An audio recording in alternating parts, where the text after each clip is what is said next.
January 14, 2026.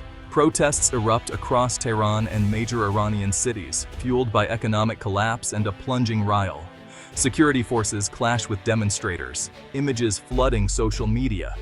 For most, this is an Iranian crisis, but in Beijing, alarm bells ring for a different reason. Energy security. China is Iran's main oil customer, relying on discounted crude as a strategic lifeline. Now, that supply is at risk. Beijing's strategy, buying oil from sanctioned, isolated states, was meant to shield China from Western pressure and market shocks. But these partners' instability is now China's problem. Iran's unrest exposes the fragility of this approach. A government collapse or prolonged chaos could sever oil flows overnight. The infrastructure is vulnerable, and any major disruption could halt exports. China's planners face a hard truth: discounted oil comes with hidden, uncontrollable risks. Iran is just one example. Venezuela's collapse turned oil for loans into a financial sinkhole. Russia, once stable, is now mired in conflict and sanctions, complicating every transaction.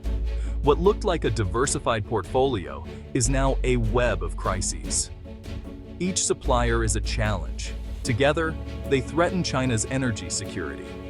The gamble for cheap oil has become a systemic risk.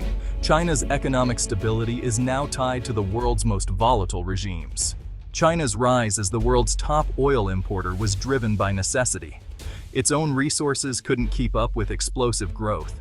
Instead of competing with the West for traditional suppliers, China targeted sanctioned, isolated nations desperate for revenue.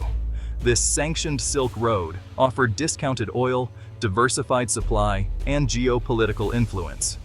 Deals with Iran, Venezuela, and Russia locked in cheap crude, often through complex, covert logistics. In Venezuela, China traded massive loans for oil shipments. With Iran, it became the buyer of last resort. With Russia, it deepened ties as sanctions pushed Moscow east. On paper, this was a masterstroke. Energy on China's terms, outside Western control. For years, the system worked, fueling China's growth. But the entire structure depended on the stability of unstable partners. Now, as crises mount, the foundation is cracking. The risk that once seemed manageable is now front and center. China's energy lifeline is fraying. Iran's protests are more than a domestic crisis. They threaten a vital artery of Chinese oil imports. China relies on over 1 million barrels a day from Iran, moved through shadowy channels to dodge sanctions. But this flow depends on Tehran's control over its oil sector. Strikes, sabotage, or regime change could halt exports overnight. Years of sanctions have left Iran's infrastructure fragile and output declining. China accepted these risks for cheap oil, but the current chaos exposes the limits of that bargain. The reliability of China's entire alternative energy network is now in question. The discount on Iranian oil is, in reality, a premium for massive political risk. Venezuela was once China's showcase for oil diplomacy, billions in loans repaid with crude. But mismanagement, corruption, and sanctions sent Venezuela's economy and oil output into free fall. PDVSA, the state oil giant, collapsed. Oil shipments to China dwindled. Political chaos and US sanctions made exports nearly impossible. China is left holding billions in bad loans and a trickle of oil. The partnership became a costly miscalculation, not a strategic win.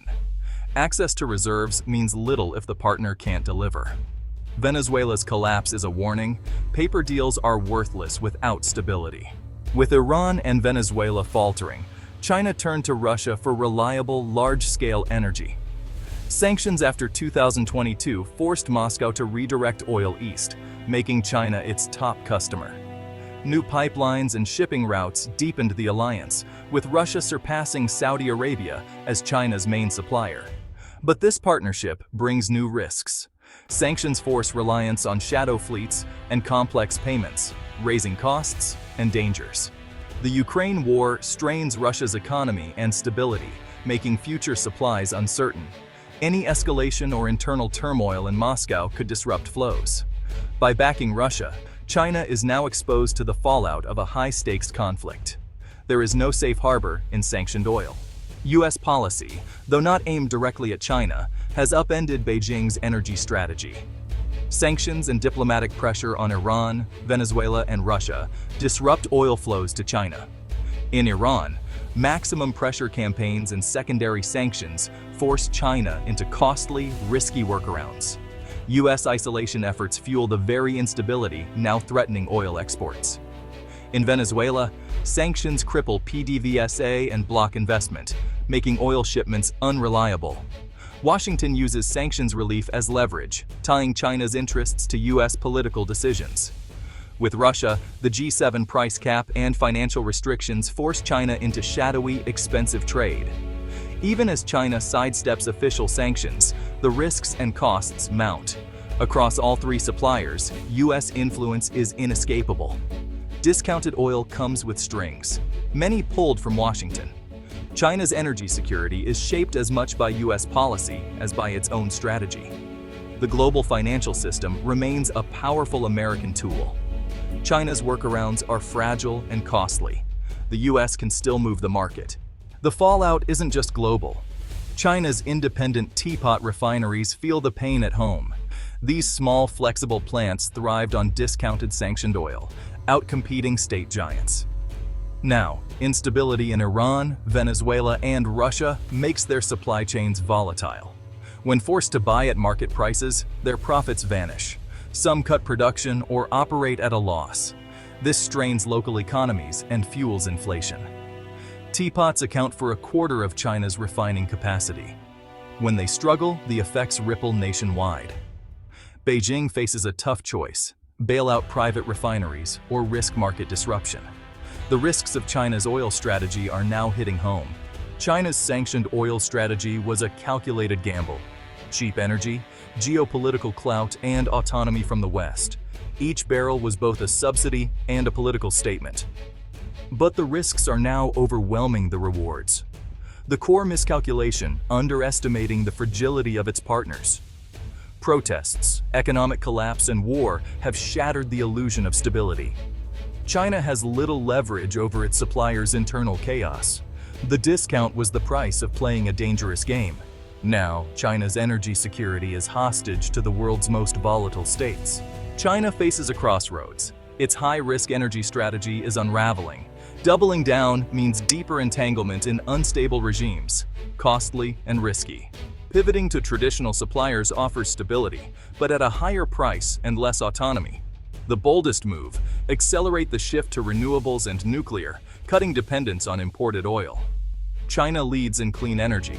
The current crisis could speed up this transition. True energy security lies in breaking free from volatile suppliers. The oil gamble's unraveling may be the catalyst for a sustainable future. The next chapter in China's energy story is being written now.